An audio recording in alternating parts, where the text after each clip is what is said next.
infraestructura del gas natural en Colombia para un futuro sostenible, desafíos operativos y regulatorios. Este cuenta con la participación de la moderadora y los siguientes panelistas. En calidad de moderadora está Daisy Cerquera. Ella es experta en gas y energía, consultora independiente. La señora Cerquera es una destacada experta en regulación y políticas del sector energético, con una amplia experiencia en el mercado de gas natural. Su liderazgo en diseño, supervisión y desarrollo regulatorio, junto con la promoción de la competencia, ha sido fundamental para la modernización y eficiencia del mercado colombiano. Con ella también invitamos a pasar a César Augusto Pineda Gómez, subdirector de hidrocarburos de la Unidad de Planeación Minero-Energética de la UPME, ingeniero de petróleos egresado de la Universidad Industrial de Santander, con estudios de posgrado de docencia en la Universidad e Ingeniería de Hidrocarburos. Cuenta con más de 20 años de experiencia profesional en el sector de hidrocarburos como docente, investigador, contratista y consultor de entidades como la Universidad Industrial de Santander, el Instituto Colombiano de Petróleo de Ecopetrol, a través de empresas aliadas y la Unidad de Planeación Minero-Energética. Se encuentra vinculado a la UPME desde el año 2023, adscrito a la Subdirección de Hidrocarburos como profesional especializado, liderando el estudio técnico para la adopción del Plan de Abastecimiento de Gas Natural. Posteriormente, como asesor en desarrollo de planes indicativos y otros documentos técnicos sectoriales, y recientemente como subdirector de hidrocarburos encargado. Luisa García, ella es gerente de energías para la transición en CENIT. La señora García es ingeniera industrial cum laude, especialista en gerencia logística y candidata a MBA, con más de 12 años de experiencia en el sector energético. Ha desempeñado roles directivos en ámbitos públicos y privados, liderando proyectos en la cadena de suministros de oil and gas y en iniciativas clave para un futuro energético más sostenible. Julio Turizo, gerente general de transporte de gas natural de Promigas. El señor Turizo es ingeniero civil, cuenta con MBA y especialización en gerencia de proyectos, además de una maestría en ingeniería civil y ejecutiva en la Escuela de Administración Kellogg en la Universidad Northwestern en los Estados Unidos. Cuenta con una sólida trayectoria de más de una década como gerente general de empresas filiales de Promigas, responsable del transporte de gas natural en Colombia. Óscar Sánchez, director técnico de la transformadora de gas internacional TGI. El señor Sánchez cuenta con una trayectoria de más de 25 años en diseño y construcción de proyectos, operación y mantenimiento en infraestructura de sistemas de transporte, con productos para la industria de OIG, con amplios conocimientos en gestión energética, integridad y gestión de activos, principalmente en midstream. Bienvenidos a todos. Tienen la palabra. Bueno, buenas tardes a todos. Espero que después de ese almuerzo tan delicioso que nos han ofrecido, ¿cierto?, tengamos un muy buen panel en el tema de transporte. Es un panel importante, preocupante, ¿cierto? Y esperamos que de aquí salgan algunas conclusiones en dos temas particulares que los vamos a abordar. Uno que tiene que ver con los proyectos del Plan de Abastecimiento de Gas Natural y la oportunidad de su implementación. Y otro que tiene que ver con la logística de cómo estamos viendo la logística de las cisternas y cómo estamos entendiendo el riesgo de la actividad de transporte, su sostenibilidad y su competitividad en medio de tanta dificultad que se avisora, ¿no? Para este efecto vamos a pronunciarnos sobre las dificultades que hemos tenido en los proyectos del Plan de Abastecimiento de Gas, y para eso, digamos, brevemente voy a hacer un recuento de esa expectativa, porque a veces se nos olvida. Los proyectos o el Plan de Abastecimiento de Gas es un instrumento que fue creado por el gobierno en el año 2011. Imagínense, 14 años. Y el primer plan salió en el año 2017. 6 años después. Se identificaron unos proyectos importantes para el país y quiero destacar para esta charla dos. Dos que hoy por hoy están golpeando duramente el abastecimiento. El proyecto del Pacífico, el de importación del Pacífico, y el bidireccional de la Mami Ballena, que estaban ahí desde el año 2017. Posteriormente, esos proyectos han tenido su curso y ya todos sabemos lo que pasó con el proyecto del Pacífico, 2 procesos licitatorios desiertos por múltiples razones. Pero hablemos del bidireccional. El bidireccional, que ahora todo el mundo clama, se identificó desde el 2017, luego se movió al 2020, luego cambiaron los tiempos, luego ya se dijo que ese proyecto iba a tener unos tiempos de ejecución de 58 meses después de que sacáramos la regulación y sacáramos un poco de normas, y la norma fue avanzando y se fue comiendo los tiempos y fue comiendo los tiempos.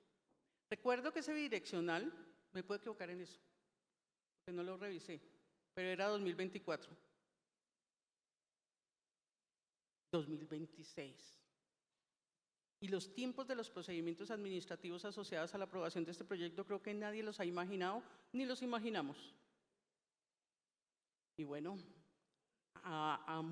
digamos, pese a todos los esfuerzos de todas las partes, porque creo que aquí no hay responsabilidades de unos y de otros, pero sí hay que cuestionarnos sobre el procedimiento. Y ahora tenemos ahí, yo creo que la empresa Promigás está haciendo todos los esfuerzos de reducir sus tiempos, porque pese a los procedimientos administrativos, está haciendo todo para que de esos 170 millones, entren 100 el año entrante, ¿cierto? Este año. Gracias por esa corrección. Y es un gran esfuerzo, porque apenas quedaron en firme esos actos administrativos no menos de un año. Y no tienen la obligación. Si uno se pone a ver, no tiene la obligación, pero todos debemos estar comprometidos con la situación que estamos enfrentando. Y ya no hablemos del Pacífico, pero sí voy a señalar otro. Sale un nuevo plan. El 24, en junio del año pasado, se identificaron otros proyectos. Nuevamente el del Pacífico, ya por allá para el 2030, y quiero destacar uno en particular de ese plan. Porque se ratificaron, todos los que venían se ratificaron. Y quiero destacar uno, que es el que nos está trayendo aquí a poner una preocupación. Y no solamente ese, y voy a mencionar 3, pero me voy a centrar en uno en particular, para soltar la pregunta a los panelistas. Y es, hay un proyecto que es el de la conversión del oleoducto. Está allí. Se ha hecho de todo. Pero es que ese proyecto fue identificado por la unidad de planeación en el año 2024, a principios. Se dijo que ese proyecto debía entrar en el 2026, en ese estudio. Por alguna razón o las circunstancias han llevado que no. El ministerio dijo, los primeros 100 en el 2028. Y estamos en junio del 2025 y no tenemos ni la metodología. No tenemos todos los procedimientos y está bien. Hay que hacer a los procedimientos y a las metodologías, hay que sacarlas con los tiempos que requieren pues, todos esos procesos administrativos. Pero no será que de pronto si nos tomamos todos esos tiempos, los tiempos de implementación y de ejecución, porque les estamos restando a las empresas la oportunidad de ejecutarlos en los tiempos en los que lo necesita la demanda a riesgo de que entren cuando ya el déficit se haya materializado. ¿Y qué le vamos a decir a los usuarios? Pues págalo porque se use o no, pues ya tocó pagarlo, ¿no? Esta es una gran reflexión y por eso queremos a todos nuestros panelistas preguntarles, ¿qué le recomendaríamos nosotros a las autoridades, ¿cierto? Y a los agentes para mejorar este proceso, para que estos proyectos se hagan con los tiempos suficientes? Tenemos un problema de planeación. Entonces, en esa medida, es la primera pregunta que yo voy a lanzar a los panelistas, con una preocupación sobre los tiempos de aprobación e implementación de estos proyectos. No sé si, Julio, quieras arrancar con ello. Bruno, sí, muchas gracias, primero que todo, María Claudia y Freddy, por el espacio. Yo creo que este es un foro que debe consolidarse y seguro va a ser así, seguro va a consolidarse con el pasar del tiempo. Y bueno, Daisy, para entrar al grano y con los 5 minutos que nos asignaron, y sabemos lo estricta que es Daisy con todos sus procesos. Qué bueno que en la introducción hayas tocado el tema de bidireccionalidad, porque yo creo que tenemos que comenzar por ahí, lecciones aprendidas, ¿cierto? ¿No? Que no nos vuelva a ocurrir lo que nos ha pasado en proyectos pasados. 2016 fue cuando la UVME, en un excelente trabajo, comenzó a identificar todos esos proyectos que se requerían para el déficit que pudiese venirse. En el 2016, que eso hace una década casi de que fue identificado como prioritario la ejecución del proyecto. Y solamente, como no hace un año, fue hace unos meses, en agosto del año pasado, en agosto del 2024, fue que salió la resolución final donde se aprobaba el proyecto para que entrara en el 2027 la operación del mismo. Afortunadamente y gracias al esfuerzo conjunto que se hizo con TGI, la direccionalidad temprana, como la hemos denominado, se puso en funcionamiento desde el 2023. En marzo se pusieron 50 millones a disposición del mercado. Muy rápidamente, en diciembre del mismo año, del 23, se subieron hasta 66 millones esa disponibilidad de poder traer el gas de la costa al interior por ballena. Y en el 2024 se utilizó al 100%. Las generadoras térmicas en el interior la utilizaron para abastecerse desde la costa y ayudar a un apagón que se nos presentaba en un momento tan crítico como el Niño. Y como comentabas, este año ya hicimos público, en diciembre de este año, ya las auditamos y pusimos a disposición del mercado 103 millones de pies cúbicos. Hay casi 3 que se quedan en capacidad de transporte. El mercado va a poder acceder a 100 millones, a capacidad de compresión, perdón, y quedan 100 millones a disposición del mercado. Y está 100%. Inclusive en este último trimestre se han generado congestiones en algunos periodos. Es decir, el mercado requiere y demanda de esa infraestructura cuando lamentablemente por todo el trabajo administrativo que hubo que hacer, solamente se logró materializar en el 2027 la entrada definitiva.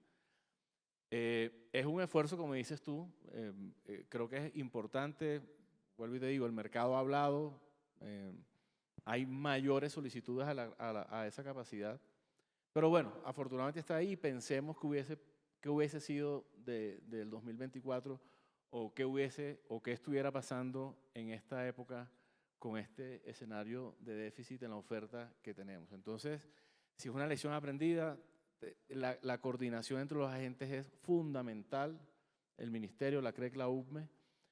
Nosotros aplaudimos mucho los esfuerzos que hace la ANH en las mesas intersectoriales, nos comentaban en el panel pasado, donde se reúnen todos estos agentes, y no solo ellos 3, hay otros 2 agentes como el Ministerio del Interior y el ANLA, porque todos estos proyectos pasan por gestión ambiental, por gestión con comunidades y hace parte de la ruta crítica de cualquiera de estos proyectos. Entonces, estos 2 agentes también deben estar desde el principio ahí. Y recursos, Daisy y todos, a veces sentimos que estas entidades no cuentan con los recursos suficientes para moverse en los tiempos en que el mercado quizás lo demanda. Entonces, lo que es coordinación desde un principio, recursos, son 2 factores que como lección aprendida creo que tenemos que poner en la mesa. Mira, y no nos puede volver a pasar el mismo. Ponías el ejemplo también del proyecto que en el plan quedó como BIM interior. Es la conexión de Jobo en el sistema de la costa y Vasconia en el sistema del interior. También la UVME, el Ministerio ya lo adoptó como proyecto prioritario y todavía a la fecha, varios meses después todavía no tenemos ni siquiera los procedimientos para que nosotros como transportadores manifestemos el interés. ¿Ya?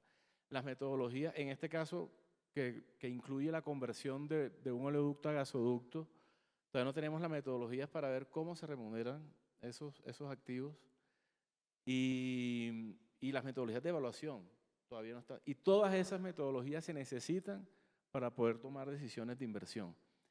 Y se está haciendo el esfuerzo, uno reconoce el esfuerzo que hacen las tres entidades, pero requerimos que todas esas metodologías estén definidas este año, ya, en estos meses, porque si no, los tiempos programados, sobre todo para las entradas tempranas que definió la UPME en el proyecto, para el 2027, si no, no van a estar listas, y es cuando más las necesitamos para cubrir ese déficit de aquí al 2030, que toquemos madera y el gas del offshore nos ayude a tener un mejor panorama. Se ha visto con mucha, digamos, acierto hacer un uso óptimo de la infraestructura disponible, pero ¿de qué nos sirve tener una infraestructura disponible que nos vamos a ahorrar un tiempo en los temas ambientales, en temas de los procedimientos, ¿cierto? Y en los tiempos constructivos, y nos los estamos comiendo en procedimientos administrativos. ¿Qué opina Luisa? ¿Qué recomendarías tú, cierto? Porque es que tenemos que meter 100 millones de pies cúbicos según ese plan para el año 2028.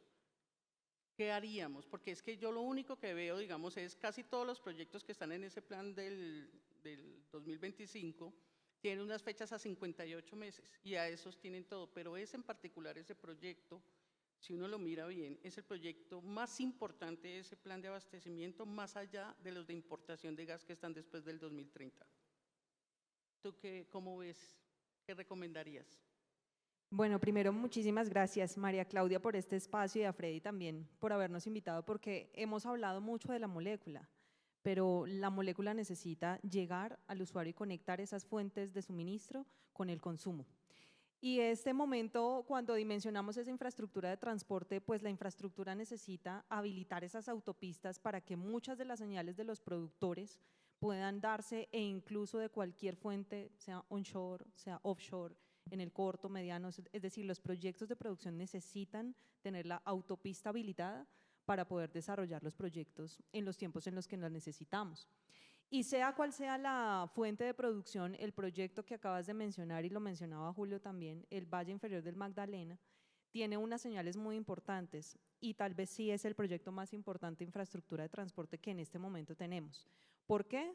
Porque creo que habilita en el corto plazo la posibilidad de tener fuentes de producción onshore y también habilita la posibilidad de contar con la autopista que le permita a esos desarrolladores y productores offshore de contar con una molécula en los tiempos. Entonces no es una obra de infraestructura que estemos pensando solamente para el 2027-28, sino también es una infraestructura que necesita habilitarse para el mediano y el largo plazo. Es decir, que es el momento de tomar las decisiones necesarias para que contemos con la infraestructura.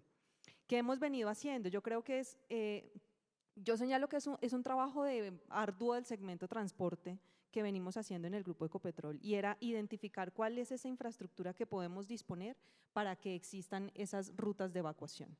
Cuando empezamos a trabajar, y me encanta compartir este panel porque estamos absolutamente todos los interesados, aquí correspondemos todos en que es una necesidad adoptarlo y desarrollarlo, pues identificamos algunas series de necesidades regulatorias.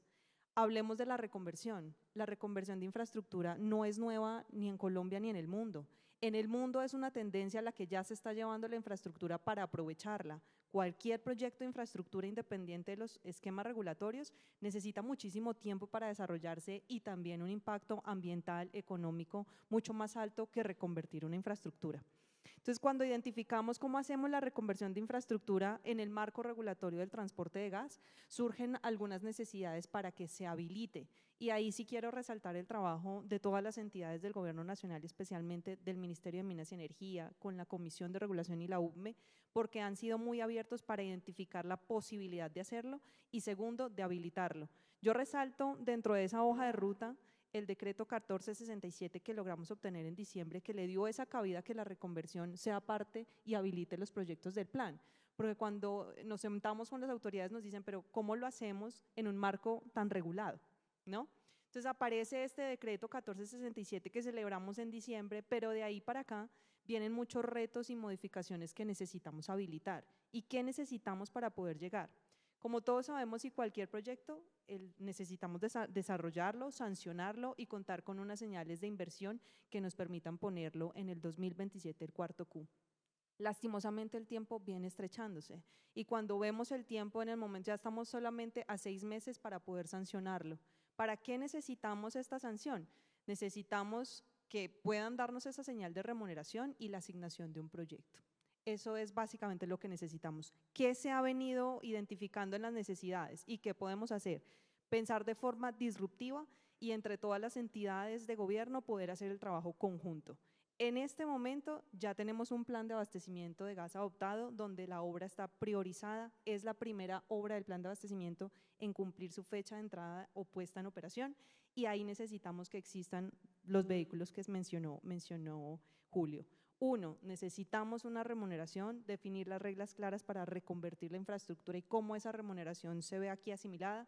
Necesitamos también establecer cuál es ese procedimiento para asignar las obras del plan y que la UPME tenga la claridad para hacer esa evaluación de los proyectos, pero no solo se queda ahí en esos actos administrativos generales. Necesitamos también asignar la obra y definir los cargos para que no pase mucho tiempo y podamos sancionar el proyecto. Estamos convencidos. Los temas técnicos están supremamente avanzados y la obra de reconversión es una necesidad que va a poder darle garantías de abastecimiento al país porque, insisto, no solo es la molécula, es cómo llevamos esa molécula de la fuente hasta el consumidor. Luisa, pero cuando yo te escucho y dices, no, es que va a llegar ya la fecha para sancionar el proyecto y se nos acortan los tiempos. Recientemente el gobierno sacó una decisión que espera sacar la metodología y la UDME también, eso es el 11 de agosto. 13 de agosto. Entonces uno se pone a pensar 13 de agosto, yo escucho lo que estás diciendo y yo digo 13 de agosto, un expediente tarifario que debe ser presentado, cuánto tiempo se puede tardar la comisión en esto, y eso que el proceso no es simultáneo entre la UDME y la CREC, son en serie, entonces arranca la UDME con la revisión de un procedimiento ahí para ver si el proyecto cumple con todos los requisitos técnicos y tiene un pocotón de información que además, por lo demás, no se va a compartir la misma información con la Comisión de Regulación de Energía y Gas porque la UDME va a manejar su información y esa es distinta de la tarifaria. Entonces, fíjese en el esfuerzo, y estoy diciendo algo importante porque ni siquiera el proceso es paralelo entre la UDME y la CREC. Cuando la UDME y termine su proceso, espero que lo lleve a cabo, yo conté los tiempos y eran como a junio del año entrante. ¿Ustedes han contado esos tiempos? Sí, cuéntenlos. A junio del año entrante y sale la UDME y arranca la CREC. Y empieza un proceso tarifario en la CREC que tiene que someterse al procedimiento del Código de Procedimiento Administrativo, que las pruebas, que la completitud, que las pruebas que salió, que el recurso de reposición, y entonces, ¿qué tal que ustedes después de eso, porque lo voy a decir así, y no se lo tome personal a CENIC, sino en general, porque puede pasar, ¿cierto? Porque aquí también ustedes tienen, y después de todo ese esfuerzo, de pronto las empresas digan, ¿sabe qué? Yo ya no voy con eso.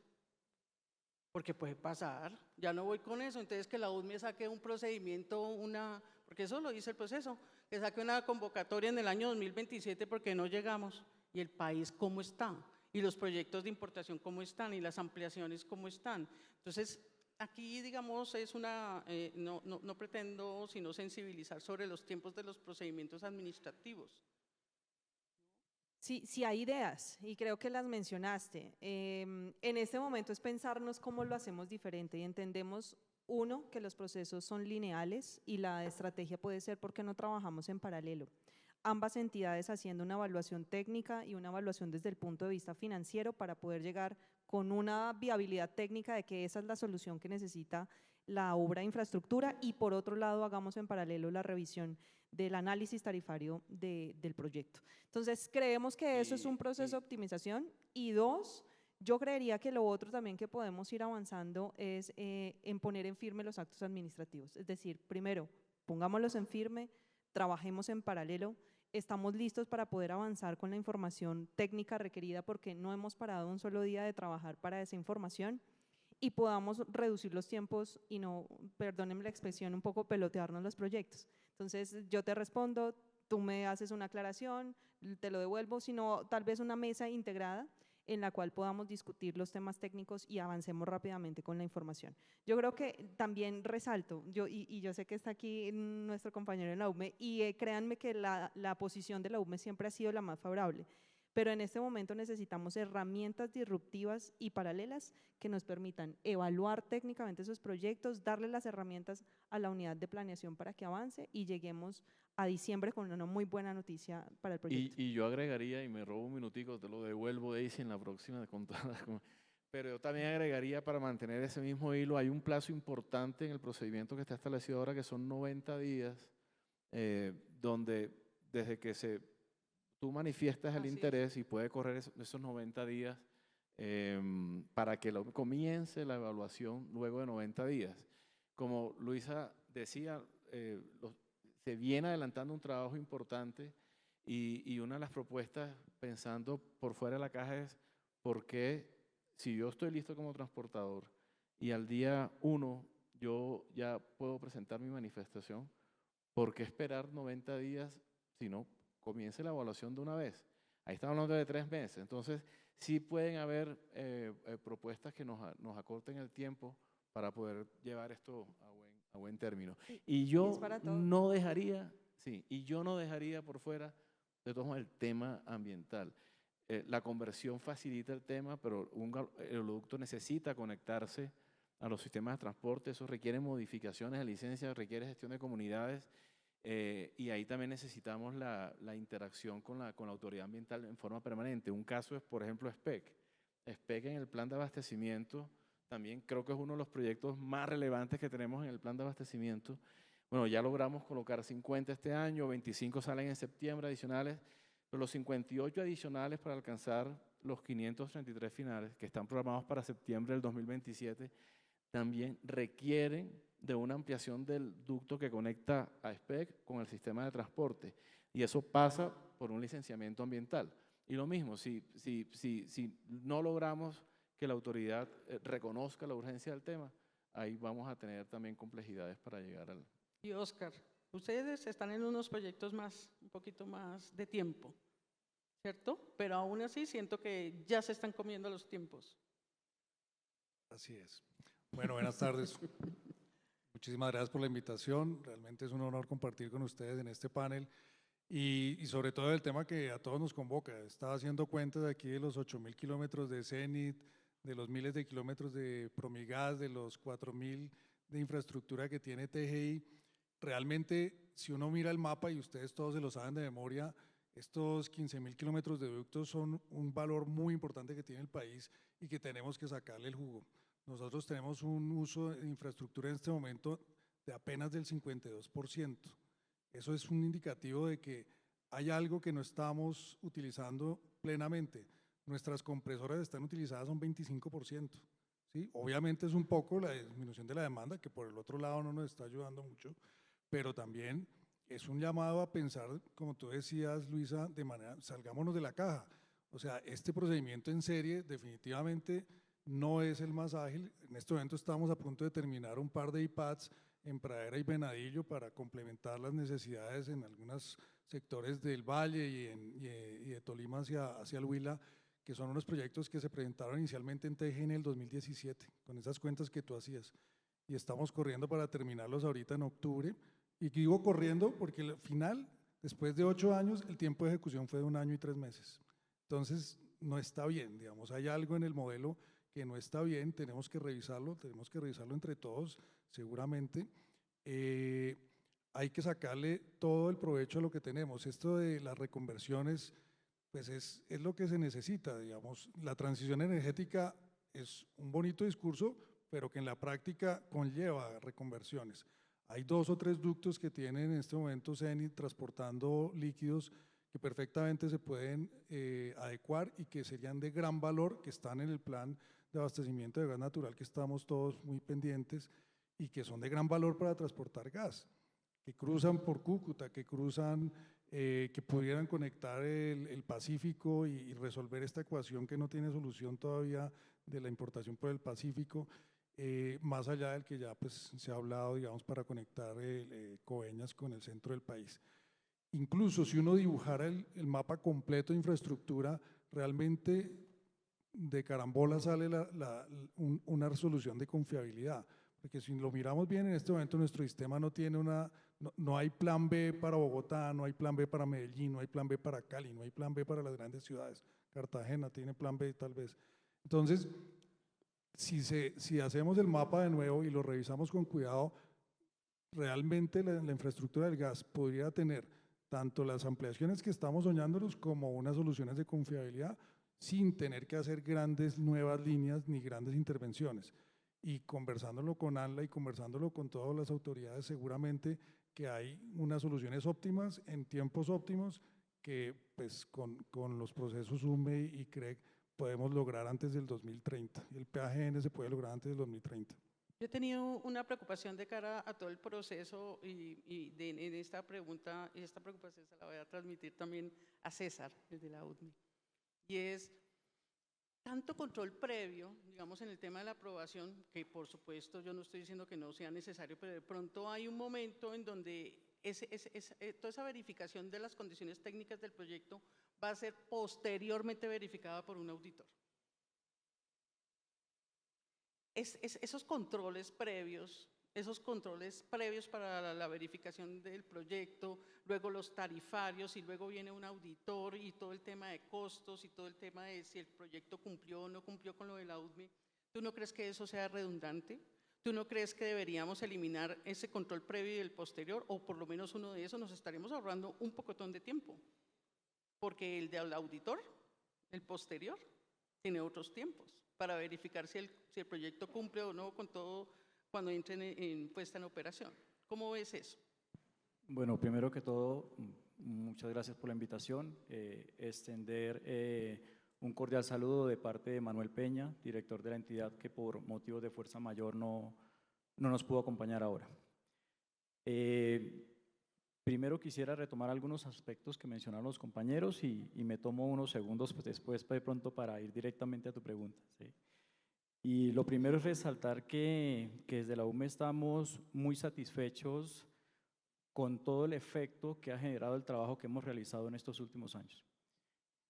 Hablaban previamente acerca del primer plan de abastecimiento, de cuándo fue la actualización, y en los últimos 2 años hemos publicado 3 documentos en términos de planeación que han ido de una manera u otra generando una ruta en términos de infraestructura que nos permite hablar hoy en día ya no de 7 proyectos que se aprobaron hacia el año del 2017 con la primera resolución. Ya en estos momentos que tenemos 5 con resoluciones de cargo, 1 finalizado, 4 en proceso, y los otros 2 proyectos que fueron analizados e incorporados en el nuevo estudio técnico para el plan de abastecimiento y adoptados vía resolución por el Ministerio, el cual ya incluye 14 proyectos adicionales. Entonces estamos hablando no solamente del ejercicio en términos de la infraestructura identificada, sino de otros elementos que a partir de la publicación y de las señales que se intentaron transmitir al respecto, nos han permitido llevar a estas discusiones precisamente y a los cambios que se han estado dando en los últimos 2 años. Creo que ha sido un trabajo muy importante y realmente quiero resaltar el rol de las diferentes entidades y de los agentes en mantener una conversación abierta y honesta en términos de lo que podemos y no podemos hacer en el momento, porque hay, como tú lo mencionabas, unas reglas.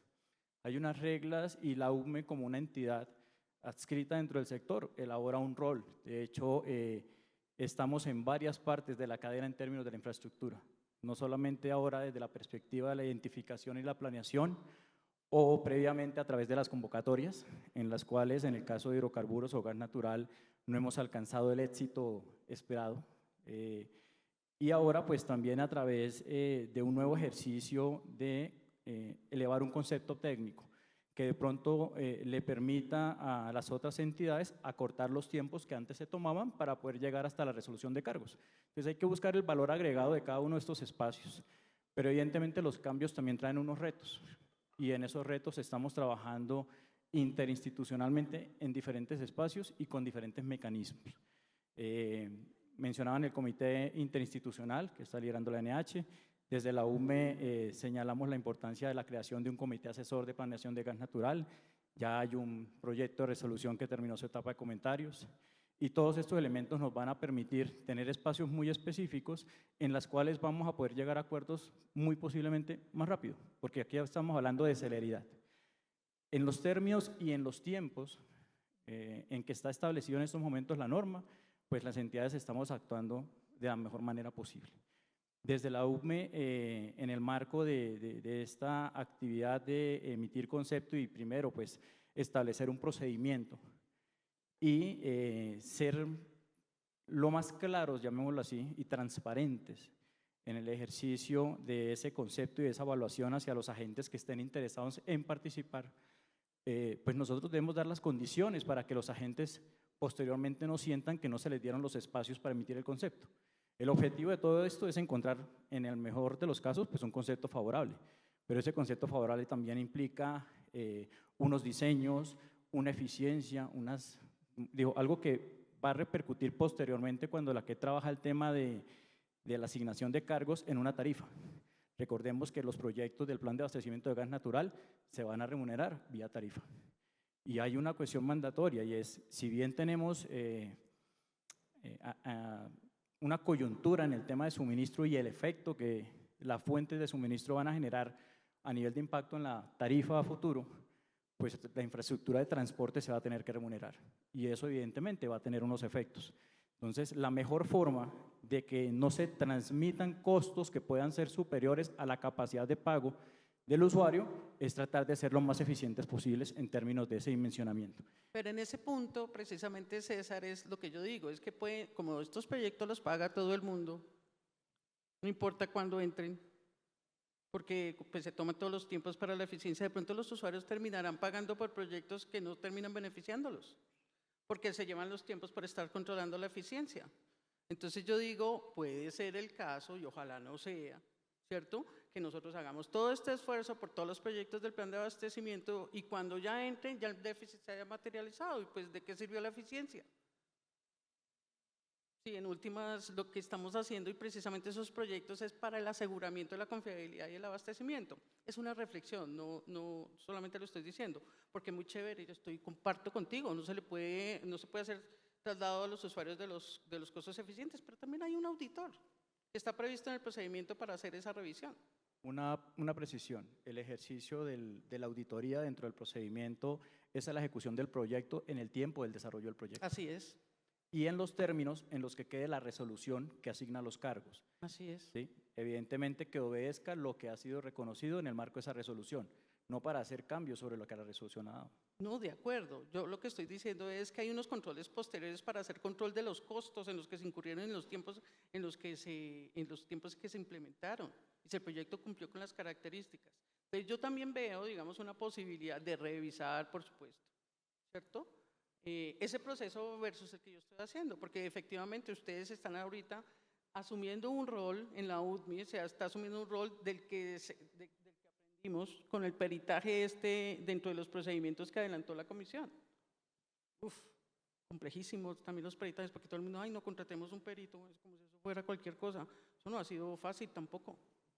No fue un proceso fácil. Y ahora de peritajes nos fuimos a la UDME para que la UDME sea el que emita el concepto técnico previo del proyecto para que cumpla con las características. Pero mire también los tiempos. Y voy aprovechando esta expresión, voy a irme al segundo tema, y no es la única razón, es muchos usuarios están viendo y muchas empresas que están teniendo proyectos de importación de gas están viendo que la infraestructura no está lista y la necesitan ya. Entonces, ¿qué están haciendo? Cisternas. Con los efectos que ello trae. Mover 60 millones de pies cúbicos por día, y eso es un dato externo, no lo he verificado, pero se dice que son 75 cisternas yendo y 75 viniendo. Fuera de todo lo que significa la operación de eso. ¿Qué opinamos al respecto? ¿Qué estamos opinando al respecto? A ver, Oscar. Bueno, esto parece un déjà vu, Luisa. ¿Cierto? El tema de los líquidos del crudo por allá en el 12, 13, 14, este país ya vivió un boom de las cisternas, de los carrotanques. Creo que había miles de carrotanques, realmente el número se contaba en miles, transportando crudo desde Rubiales, desde todos los lados en los llanos, hasta donde fuera necesario para encontrar un punto de entrada al sistema. Eso ya lo vivimos, con unos costos de competitividad muy altos para el país, para la infraestructura que no está hecha para andar con carrotanques, sino pues para andar con vehículos y con pasajeros, etcétera. No tenemos suficientes carreteras. Pero más que eso, yo creo que el lío de fondo va a ser que vamos a seguir eroyendo la demanda, porque eso implica que otro poquito van a subir las tarifas al usuario final. Ya importar de por sí pues es menos eficiente que producir acá. Ya tener que traer un producto que ha sido licuado, porque el carrotanque es licuado, ¿no? Pues, claramente para poderlo transportar en volúmenes eficientes, ha tenido que pasar por ese proceso de licuefacción que en términos de kilovatios hora es importante, que en términos de costo es importante, casi que duplica el valor de la molécula, ¿sí? Donde sea que se licúe, no importa. El transporte por el mar ya está resuelto, las regasificadoras están resueltas, pero ya eso nos castiga. Y si encima de eso tenemos que viajar cientos de kilómetros por carretera, que es parte de lo que los usuarios nos están pidiendo en TGI, conexiones en diversos sitios, y claro, pues estamos abiertos, ni más faltaba, es la solución, pero yo diría que es el plan C. O sea, el plan B debería ser una gran regasificadora o dos que nos hacen falta. Brasil instaló 4 regasificadoras hace unos años solamente para tener stand-by energético. Alemania instaló 3 regasificadoras en 6 meses cuando estalló la guerra. ¿Y cómo lo hicieron? Yo creo que ese es un caso bien interesante. ¿Cómo hizo Alemania para montar eso en 6 meses? Todas las entidades del Estado y de la industria se alinearon en ese objetivo, porque era un tema de seguridad nacional, porque allá uno se muere de frío en diciembre, ¿no? O sea, literal, no hay cómo sobrevivir. Aquí el tema es cómo cocinamos entonces los 18 millones de familias a los que nos llega el gas natural, ¿sí? Es 70%, de hecho es un orgullo, si ustedes miran con Latinoamérica, 70% de las familias reciben gas natural. A pocos países en Latinoamérica que se dan ese lujo, pues lujo, no sé, se dan ese gusto de poder tener el 70% de las familias conectadas, y eso hay que preservarlo, y eso se hace con competitividad, y claramente las cisternas no apuntan a eso. Hay algunos proyectos, hay 2 proyectos que vienen andando en el tema de cisterna, uno por el Caribe y otro por el Pacífico, ¿cierto? Entonces uno se preocupa y son los usuarios no regulados los que están tomando su decisión de contar con esta logística, porque no encuentran otra manera más después de que el gobierno los ha tachado de demanda no esencial. Entonces como que tiene que ver cómo lo resuelve cada uno, pero eso tiene una afectación. Entonces, y aquí voy a hacer otra pregunta y se la voy a dirigir a César, ¿será que si nosotros bajamos esa demanda de los tubos del plan de abastecimiento de gas se sostienen en su recomendación? ¿Será que si esos tubos siguen siendo pertinentes? Porque si yo ya tengo el 30% de la demanda que va a tomar decisiones como quieran y como puedan, ¿será que siguen siendo válidos los proyectos del plan de abastecimiento de gas como están formulados o nos toca volver a estudiar? Bueno, Diego, de entrada, la planeación es un proceso dinámico, es constante, y los insumos cambian. De esa misma forma en que puede cambiar la oferta, que es parte de la discusión, puede cambiar la demanda, y ya los factores que se relacionan son otros.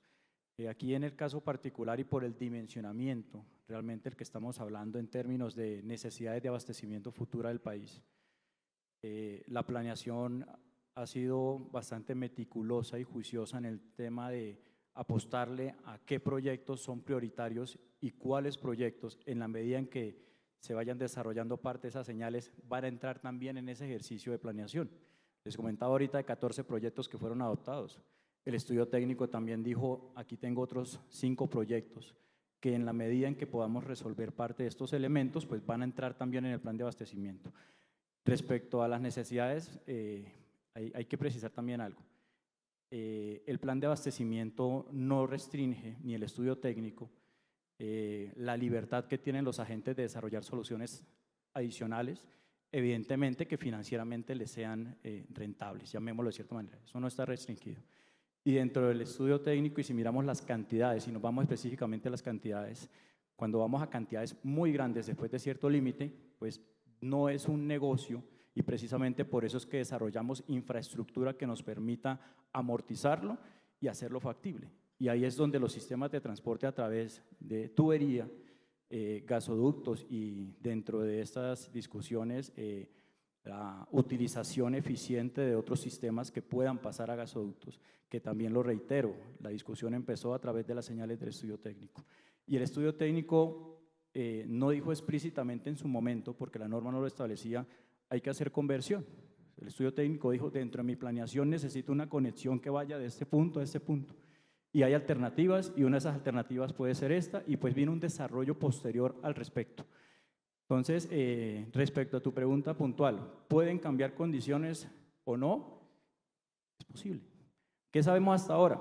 Que la planeación del 2017 a la planeación de ahora, que mencionábamos previamente, nos ha mostrado que en términos de lo que se requería en transporte o en suministro, se sigue requiriendo. Y lo hemos ampliado. ¿Sí? Hablábamos de infraestructura de suministro y Buenaventura, y antes el tema era ¿por qué Buenaventura? O no, antes era la discusión, no necesitamos. Estábamos en un mercado no de abundancia, pero por lo menos de cierta tranquilidad, entonces tal vez no era necesario, pero la UME siguió insistiendo. Y luego pasamos a una discusión donde, bueno, tal vez en dónde, pero la eficiencia nos sigue dando en tal parte. Y ahora la UME ha incorporado dentro de la planeación centralizada una nueva infraestructura que se pueda conectar a los dos sistemas directamente, flexibilidad, etcétera. Y hay otras propuestas que presentan también los agentes que son libres de presentar esas propuestas y desarrollarlas y que contribuyen al sistema. Pero ciertamente considero que el ejercicio de planeación y la infraestructura que se ha proyectado tanto para dar hoy en día no solo señales de abastecimiento, sino de confiabilidad, de la que estamos hablando ahorita, de generar alternativas para que nuestros principales centros de demanda no puedan contar con una sola ruta, sino que tengan dos. El estudio técnico y el plan de abastecimiento actual dice Bogotá es muy estratégico, concentración de demanda bastante grande. Incluimos un proyecto, incluimos conexiones a sistemas aislados del Sistema Nacional de Transporte. Es decir, los proyectos que actualmente están visibilizados y adoptados, consideraríamos que tenemos los datos para que efectivamente eso se mantenga. Yo tengo un comentario y es que mientras exista una incertidumbre en las fuentes de suministro y una incertidumbre de la demanda en medio de no saber si le van a asegurar o no los combustibles el gas, sobre todo esos usuarios industriales por los que tanto hemos trabajado durante épocas y décadas, pues nadie va a hacer inversiones en infraestructura, todo el mundo va a esperar es que la UME las saque, las planee y las decida porque esos son proyectos a cero riesgo. Precisamente es la delicadeza, porque estamos perdiendo demanda también por una señal de no estar siendo oportunos de pronto en la construcción de esa infraestructura. Yo voy a preguntarle a Luisa, que Luisa está en Cenit y maneja no solamente el tema de combustibles líquidos, sino de crudos, el tema de las cisternas, ¿cómo ha impactado el negocio de hidrocarburos para ustedes? Porque también allá hay muchos problemas. Yo quisiera enfatizar en algo y es cuando miramos los sistemas y los modelos de transporte, un punto fundamental no solamente es la disponibilidad de ese ducto, sino algunas condiciones que se asocian a esa logística, entre ellas la calidad, entre ellas la confiabilidad, entre ellas cómo compararlo si usted tiene un país o una infraestructura de transporte para transitar con grandes cantidades de cisternas dependiendo del energético. Entonces, para cada molécula o para cada producto existe una logística ideal. En este momento, cuando usted tiene la molécula muy distante de su punto de consumo, básicamente la infraestructura de transporte de productos tiene todo el sentido y el valor del mundo. Entonces, era algo que también quería sumar a la conversación que mencionaban entre la UME y entre César y Oscar, y es que finalmente no solamente el ducto lo que ofrece es agilidad y la conexión entre dos puntos, la oferta y la demanda, sino también ofrece la confiabilidad, ofrece la calidad y ofrece la garantía de cara a los usuarios finales. En el mundo, y Oscar lo mencionaba, vivimos ya muchos aspectos relacionados en el mundo del crudo y en el mundo de combustibles. Y finalmente la lección es que la seguridad energética también y la necesidad de garantizar la disponibilidad de los sistemas de transporte es muy importante.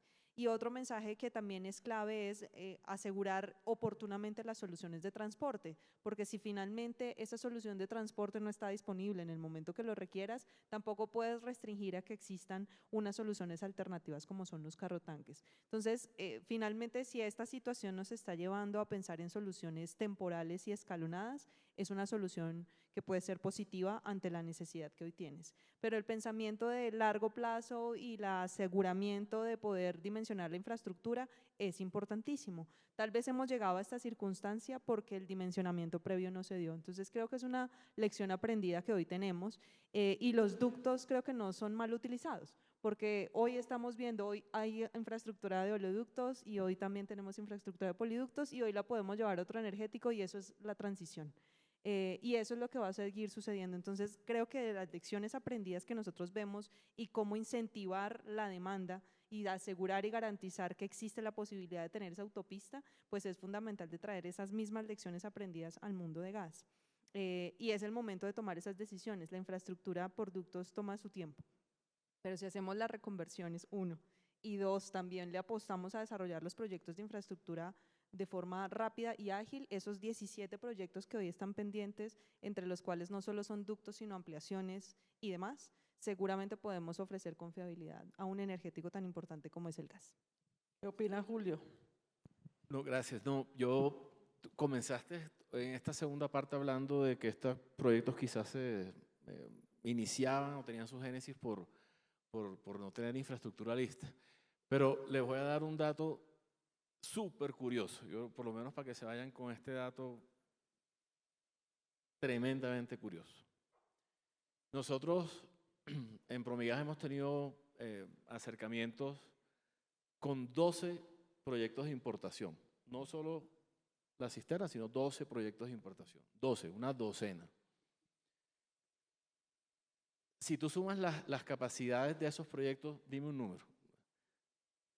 1.567 millones de pies cúbicos día suman las capacidades que estos proyectos, cuando tienen acercamientos a nosotros, nos mencionan.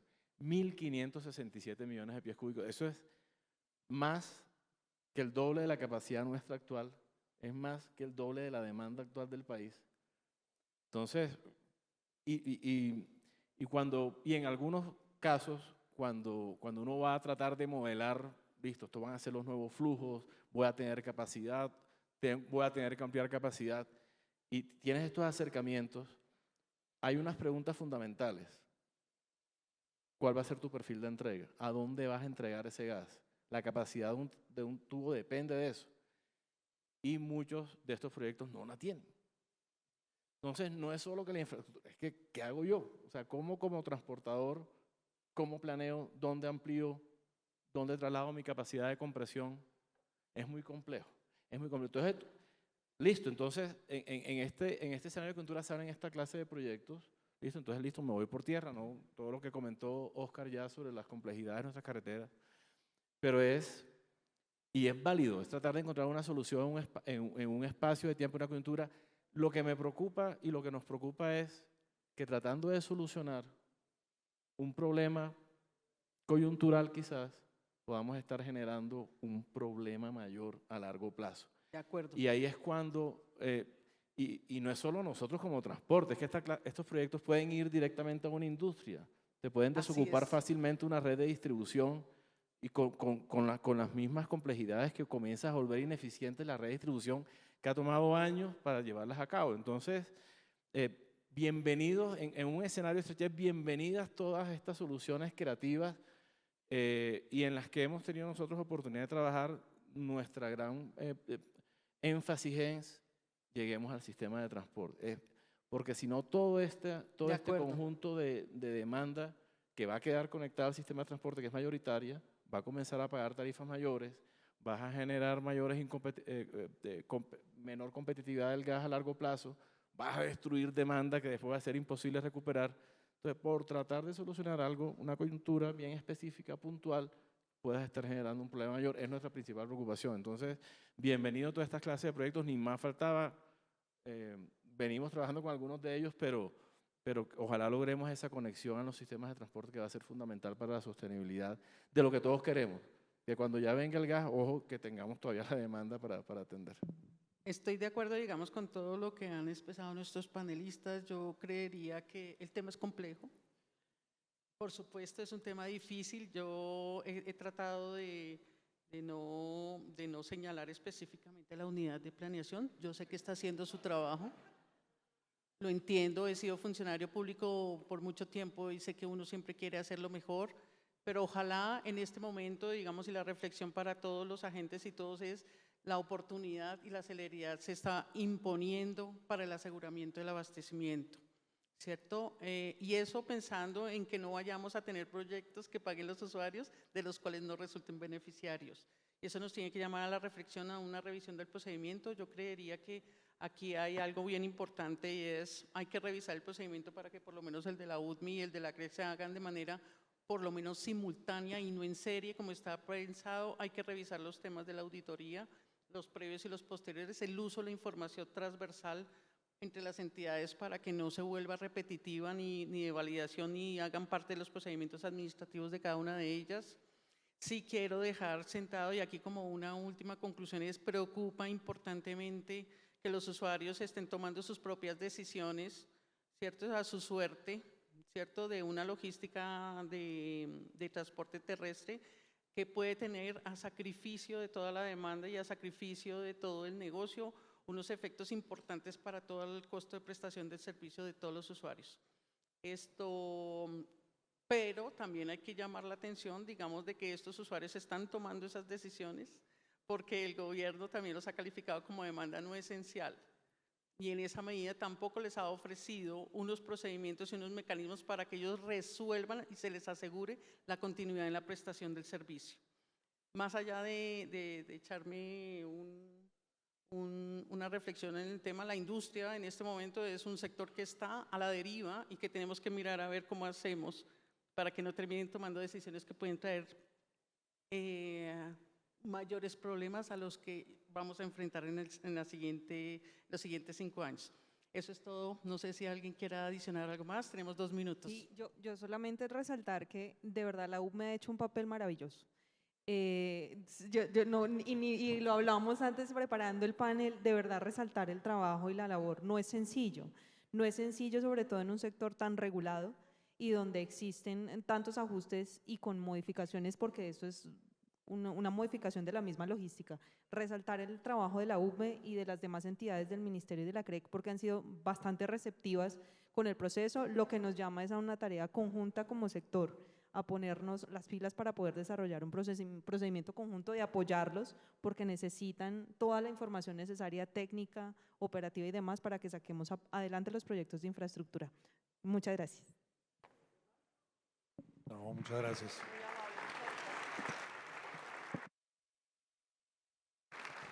Muchas gracias a todos.